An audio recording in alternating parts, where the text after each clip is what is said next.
Tėvo ir Sūnaus ir Šventosios Dvasios. Amen. Viešpats su jumis.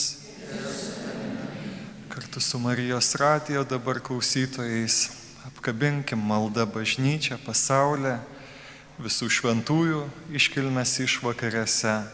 Gal kai kurie žmonės šiandien ruošiasi ir netinkamai švęsti tas šventas išvakarės, gal kitų pasiūlymų turi.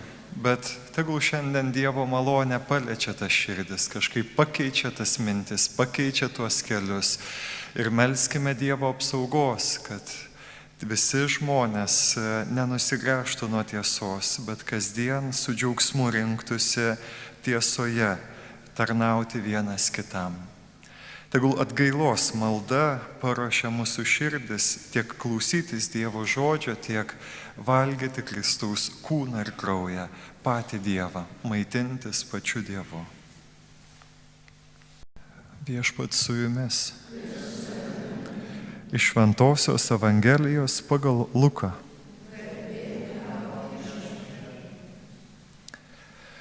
Atėjo keli fariziejai ir įspėjo Jėzų: eik iš čia, pasišalink, nes Erodas nori tave nužudyti.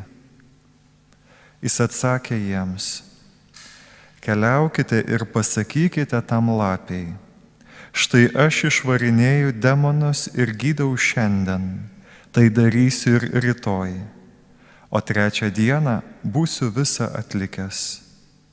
Bet šiandien ir rytoj ir poryt aš turiu keliauti. Nederagi pranašui žūti ne Jeruzalėje. Jeruzalė, Jeruzalė, tu žudai pranašus ir užmuši akmenimis tuos, kurie pas tave siųsti. Kiek kartų norėjau surinkti tavo vaikus tarsi višta savo viščiukus po sparnais, o tu nenorėjai. Štai paliekami jums jūsų namai. Ir aš sakau jums, jūs manęs nebematysite, kol ateis laikas, kada imsite šaukti: garbė tam, kuris ateina Viešpaties vardu. Tai Viešpaties žodis.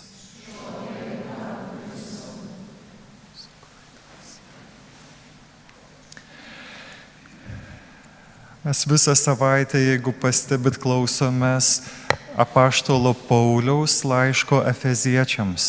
Ir šiandien yra kulminacija, atomazga to laiško, kai Paulius kviečia kovai, kviečia susiremti su blogio jėgomis, kurios veikia ne tik išorėje kažkur, bet taip pat veikia kartais ir mumise, žmogaus širdyje, žmogaus vidinėme gyvenime, dvasiniam gyvenime. Tačiau, kai aš girdžiu visada kvietimą kovoti su kažkuo, man tai yra asmeniškai, aš toks pacifistas labiau esu, man tai yra priešinga. Kai tik tai kažkas kovoja prieš kažką, aš iš karto noriu atsisėsti ant suolelio ir pasižiūrėti, kuo visą tai baigsis. Tai nėra man. Ir aš šiandien, kai skaičiau Pauliaus šitą paraginimą, galvoju, ne, kažkas man čia ne taip, nenoriu dabar čia jūs kviesti kovoti prieš kažką. Aš galvoju, kad Paulius rašo šitą pabaigą kviesdamas kovoti dėl kažko, nes jisai visus 6 skyrius dėsto savo mokymą apie krikščionybę, dėsto savo mokymą gerąją naujieną, kurią jisai gauna iš Jėzaus, kurią gauna iš kitų taip pat apaštalų. Ir tai mane įkvepia kovoti dėl kažko mano gyvenime. Nes ką aš žinau, su kuo aš ten kovoju, prieš ką aš ten kovoju, ar čia yra velnias, nėra čia velnias, yra čia ta kažkokia dvasia veikianti, nėra, ar čia yra tiesiog sužeistama. Ką aš žinau, bet aš žinau, kad aš galiu kovoti dėl dalykų, pasirinkdamas gerus dalykus, kiekvieną dieną ir ugdydamas gerus įpročius savo gyvenime. Tai apie ką Paulius rašo visus 6 skyrius, pavyzdžiui, rašo, kad bažnyčia tai Kristaus kūnas ir kad Dievas kiekvienam tam kūne turi išgelbėjimo planą. Sako Paulius, ten neskirstykim žmonių į gerus ir blogus, sąžiningus ir niekšus, bet sako, tu tiesiog žmogau daryk gerą kiekvieną dieną. Nebandyk čia kažko pasodinti ant atsarginio suoliuko daugmaž. Tu esi tinkama žaisti šitose rungtynėse, o tu palauk savo eilės. Visi žaidžiame, visi esame Dievo komandoje, visi esame Dievo vaikai su skirtingais pašaukimais. Sako Paulius, pamatyk, kad kiekvienas šitam Dievo kūne, Dievo bažnyčiai reikalingas. Kiekvienas yra atsakingas už kažką ir tik tai reikia stengtis nekelti intrigų, manipulacijų, bet rinktis tiesą. Priimk tai, kad esi Dievo tėvo sūnus ir įdukra. Galiausiai jisai girdėjome kalbą apie krikščionišką šeimą. Vyras ir moteris. Moteris sako, klausykis savo vyro, o vyrė sako, mylėk savo žmoną, kaip Kristus bažnyčia reiškia iki mirties. Taigi, kaip gražu, kokie gražūs dalykai, kuriems kviečia Paulius rinktis jos kiekvieną dieną. Ar reikia pakovoti? Aišku, kad reikia pakovoti.